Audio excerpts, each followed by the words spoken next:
আসসালামু আলাইকুম প্রিয় পঞ্চম শ্রেণীর শিক্ষার্থীরা, কেমন আছো সবাই? তোমরা আশা করি ভালো আছো। সামনে তোমাদের বার্ষিক পরীক্ষা, তাই আজকে তোমাদেরকে দেখাবো সামান্তরিক কিভাবে আঁকতে হয় এবং এর বৈশিষ্ট্যগুলো কিভাবে লিখতে হয়। ধন্যবাদ। দেখো ভিডিওটি।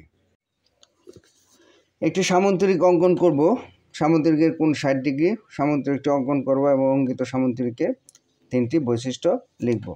প্রথমে আমরা একটি রেখা আঁকি, যে কোনো দৈর্ঘ্য বিশিষ্ট রেখা আঁকলাম। রেখার নাম দিলাম ক খ।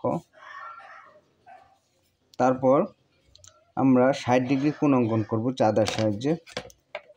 চাঁদা নিলাম,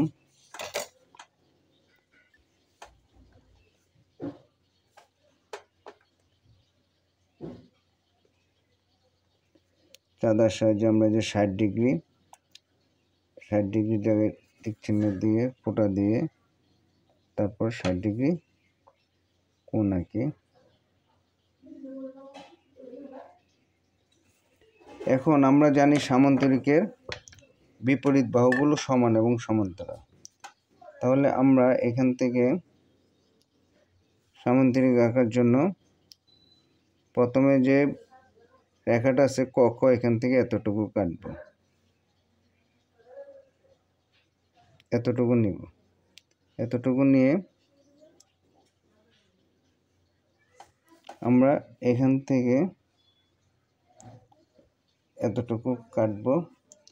তারপর আমরা যে পরে আঁকলাম এই রেখা থেকে এতটুকু নিয়ে আমরা এখানে কাটবো। অর্থাৎ এটার জন্য নাম দেই ক খ গ। তাহলে ক গ রেখা, এই যে ক গ রেখা থেকে আমরা খকে কেন্দ্র করে এখানে বৃত্তচাপ আঁকবো। আবার গ রেখা গ বিন্দুকে কেন্দ্র করে এখানে ক খ এর সমান নিয়ে এখানে কাটবো। কাটার পর তারা যে ছেদ করে ওই ছেদবিন্দুর সাথে গ এবং খ যোগ করবো। ছেদবিন্দুর নাম দিলাম ঘ। তাহলে গ আর ঘ যোগ করব। আর এখানে গ আর খ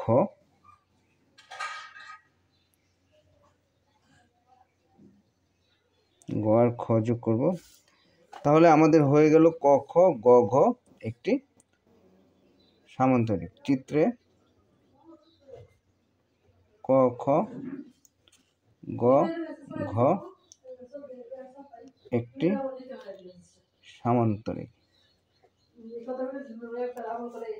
আশা করি ছোট্ট বন্ধুরা তোমরা সকলেই বুঝতে পেরেছো। এরপর এটা হলো ক এর উত্তর। আমরা এখন খ এর উত্তর যেটা হবে যে সামান্তরিকের 3টি বৈশিষ্ট্য। তা আমরা জানি সামান্তরিকের বিপরীত বাহুগুলো পরস্পর সমান এবং সমান্তরাল। তাহলে প্রথম বৈশিষ্ট্য কী হবে? সামান্তরিকের বিপরীত বাহুগুলো পরস্পর সমান্তরাল। সামান্তরিকের বিপরীত বাহুগুলো পরস্পর সমান্তরাল। এটা হলো একটা বৈশিষ্ট্য। আরেকটা বৈশিষ্ট্য হলো এর বিপরীত কোণদ্বয় পরস্পর সমান। সামান্তরিকের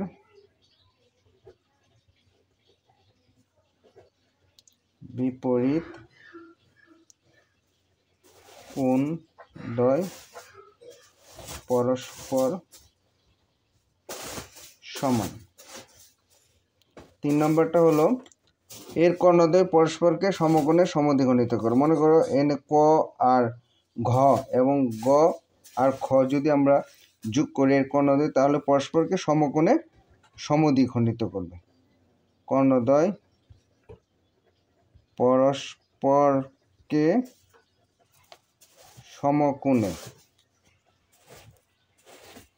সমদ্বিখণ্ডিত করবে। ছোট্ট বন্ধুরা, আশা করি তোমরা বুঝতে পেরেছো কিভাবে আমরা সামান্তরিক আঁকবো এবং সামান্তরিকের বৈশিষ্ট্যগুলো লিখব। ধন্যবাদ সবাইকে।